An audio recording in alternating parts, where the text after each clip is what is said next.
তুমি তোমার বউকে নিয়ে এখন থেকে আলাদা থাকো। আলাদা থাকবো? আলাদা থাকা তো অনেক খরচ।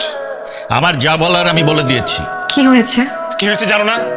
তোমার জন্য এই সংসারে সবকিছু লন্ডভন্ড হয়ে গেছে।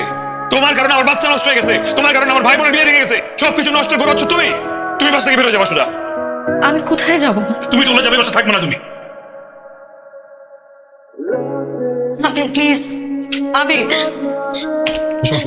আবির প্লিজ। 1 সপ্তাহ হয়ে গেল, তোর শ্বশুর বাড়ি থেকে কেউ আসলো না, এমনকি জামাইও একবার আসলো না। আমি তো ওকে আসতে মানা করছি।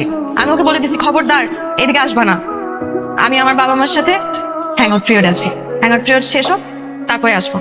আর আমি ওকে প্রথমেই বলেছিলাম যে একটা বড় গাড়ি ডাক্তার দেখা, কিন্তু আমার কোনো কথাই শুনে নেই। বারবার বলছে যে ভালো গাড়ি ডাক্তার দেখাতে হলে আপনার পয়সা খরচ হবে।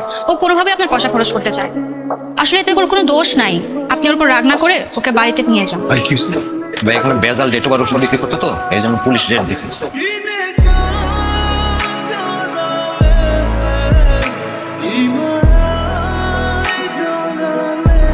তোর এই অতিরিক্ত কৃপণতা তোর কি অবস্থা করেছে তুই বুঝতে পেরেছিস? মেয়েটা খুব ভালো, সহজ সরল। আমরা ওকে বুঝতে ভুল করেছি।